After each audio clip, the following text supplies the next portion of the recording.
Continuando a leitura do livro From Babylon to Timbuktu, hoje vamos continuar a leitura lendo sobre a mitologia egípcia. Então vamos lá. Mitologia egípcia. No panteão egípcio havia muitos deuses. Os deuses mais famosos eram Osíris, Ísis e Horus. Esses deuses formaram uma tríade. O número 3 aparentemente tinha uma importância mística para os egípcios. Horus era o filho do deus do sol, Osíris, e a deusa da lua, Ísis. A tríade era muito comum no mundo antigo e chegou ao nosso dia. Anteriormente, Osíris era o deus do Nilo e Ísis representava o deus da terra. Os egípcios também adoraram os animais, a natureza e os 12 deuses. Hércules era um desses 12 deuses. Heródoto, o historiador grego, diz que os gregos adotaram o deus negro, Hércules, dos egípcios. Quando os gregos e romanos assumiram os deuses da Ásia e da África, às vezes mudavam seus nomes e cores. Voltemos agora à nossa tríade: Osíris, Ísis e Horus. Penso que mais do que qualquer outro deus, a lenda de Osíris sofreu uma grande transformação através da passagem da história.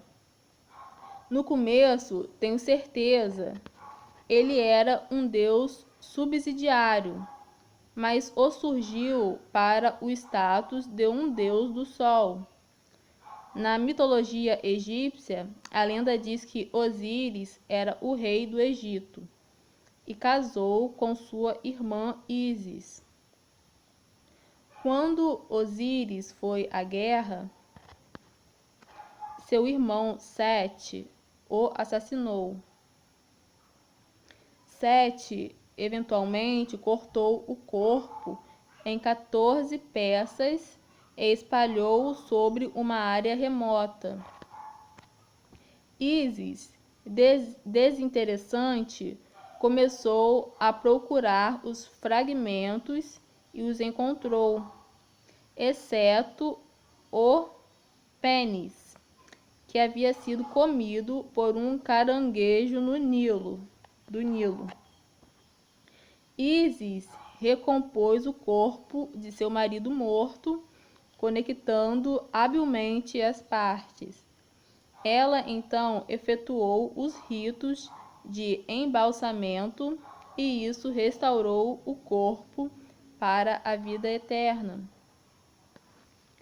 Foi sempre considerado no Egito que a preservação do corpo intacta era necessária para a vida eterna da alma.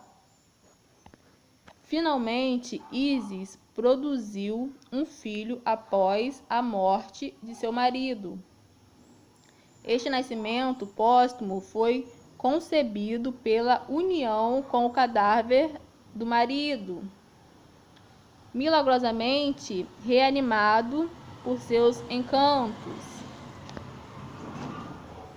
Esta mitologia lembra a um dos espíritos que entra na Virgem Maria, concebendo assim o filho Jesus.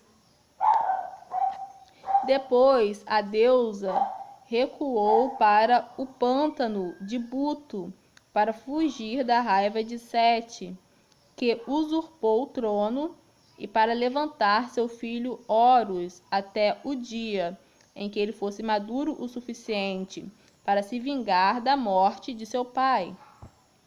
De acordo com outra versão, Sete descobriu que Ísis deu à luz Horus. Sete entrou nos pântanos sob a forma de uma cobra e atravessou Horus, deixando-o à beira da morte.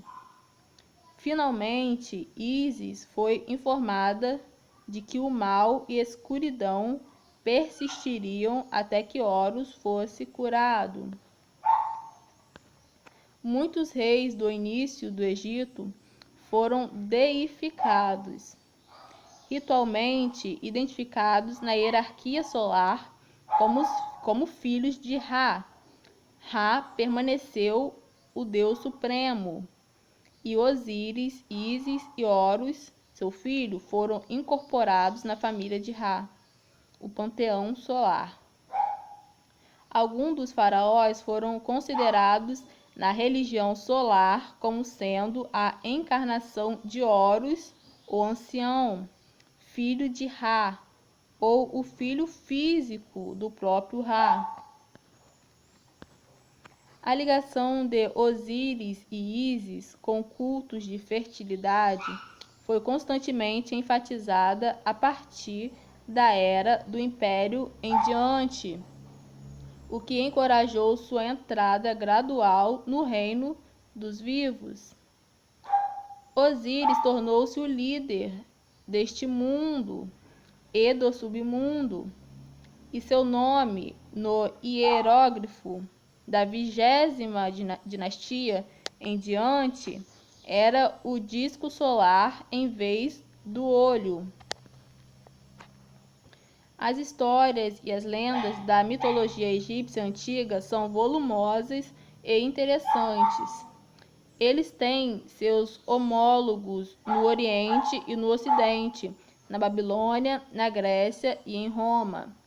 Da Grécia e de Roma, a cultura e a civilização se espalham por todo o continente europeu. Agora, para encerrar a história do Reino Velho, basta mencionar o fato de que Khufu, o primeiro rei da 4ª dinastia Menfite, erigiu a maior pirâmide.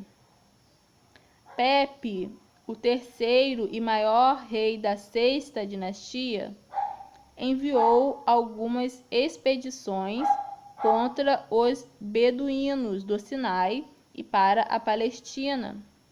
No entanto, o Egito foi definido para um período de declínio. O Pepe II reinou 90 anos, o maior reinado registrado na história. Geralmente, um período de retrocesso sem intercorrências com o rei, dominado na maior parte do tempo por uma poderosa aristocracia. O Reino Velho e os primeiros 1000 anos de história registrada terminaram com a 8ª dinastia. Este foi o início do período de anarquia excessiva. Então, pessoal, nós vimos aqui, sobre a mitologia egípcia. Vimos aqui a tríade, Osíris, Ísis e Horus, E também representa muito coincidência, o Pai, o Filho e o Espírito Santo, que é a tríade que a Igreja Católica defende,